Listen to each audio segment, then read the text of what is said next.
Brinsley wasn't in the mood to go home. It was getting dark, and the cars were filling up the lots. People enervated from work going back to their cocoons. The smell from the drain pricked his consciousness. The drain was connected to a tunnel. It was a dark tunnel that used to overwhelm young Brinsley with fears. Meanwhile, the smell from it made him nauseous. A small black speck emerged from the tunnel. Brinsley drew closer, wondering what it was. His wallet fell out of his pocket and onto the pavement. Brinsley risked his paunch and bent down. The tiny black speck was trailing along the dusty concrete of the drain and onto the grass above. It was a long-tailed, big-bellied rat. Brinsley watched it fight through the tall grass, slushing its way through the pothole. Brinsley often wondered about rats. They disgusted him, especially when they crossed his path as he walked down the dark street. Were they necessarily dirty? Were they evil? Sometimes he imagined he was a rat. Wouldn't he be as cynical and bitter as a rat who has to face life in a series of dark, degenerate tunnels and sewers? A dog pulled up across the road looking for scraps. Its eyes were human, so was the rat's jelly-like cornea. A look of hunger like the cat skimming up a table full of hawker food leftovers. He looked up at a miner streaking across the hunch trees. The night was beginning to play hookery. The lights were beginning to come on, and the hawker center began dinner rounds. There are so many damn food stalls here, thought Brinsley. The cats gathered around tables waiting for scraps. They will occasionally throw in a few for charity.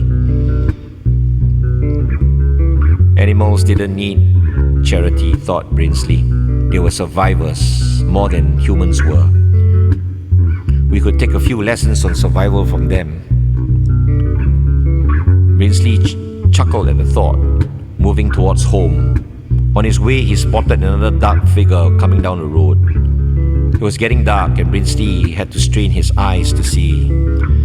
He was a soldier on his way to camp.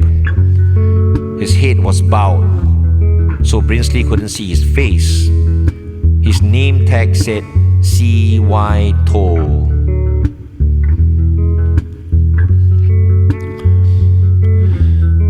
Da da da da da da da da da da da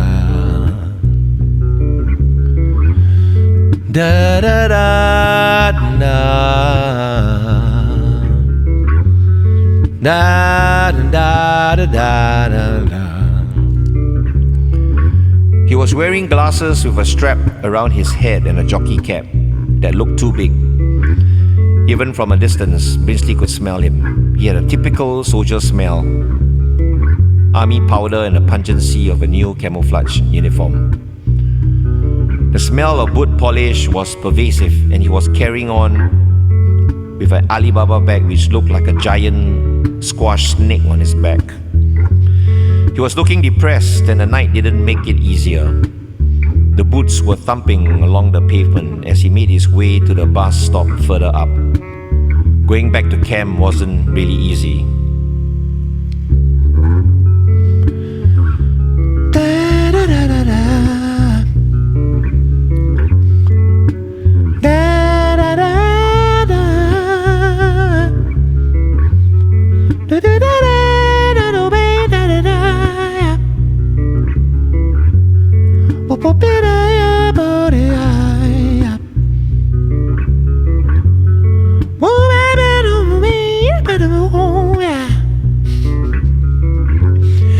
Do better.